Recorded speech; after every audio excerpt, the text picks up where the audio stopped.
కాంబినేషన్లు, commercial టచ్లు కాదు, content is king అంటున్నాడు director Venky Atluri. విషయంలోకెళ్దాం. మలయాళ hero Dulquer Salman నటించిన లక్కీ భాస్కర్ చిత్రం టాలీవుడ్ బాక్సాఫీస్ దగ్గర సూపర్ హిట్ మూవీగా నిలిచింది.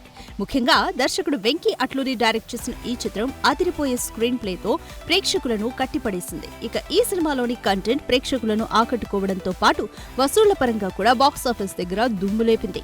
ఇక ఈ సినిమా ఓటీటీలోనూ సాలిడ్ రెస్పాన్స్ తో దూసుకుపోతుంది. ప్రముఖ ఓటీటీ స్ట్రీమింగ్ ప్లాట్ఫామ్ నెట్ఫ్లిక్స్ లో లక్కీ భాస్కర్ చిత్రానికి ట్రెమెండస్ రెస్పాన్స్ లభిస్తుంది. ఈ సినిమా నెట్ఫ్లిక్స్ లో 13 వారాలుగా వరుసగా ట్రెండింగ్ లో కొనసాగుతుందంటూ అనౌన్స్ చేసింది నెట్ఫ్లిక్స్.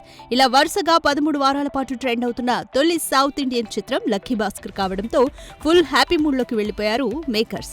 ఇక ఈ సినిమాలో దుల్కర్ సల్మాన్ సరసన అందాల భామ మీనాక్షి చౌదరి హీరోయిన్ గా నటించగా జీవి ప్రకాష్ కుమార్ సంగీతాన్ని అందించిన సంగతి తెలిసిందే.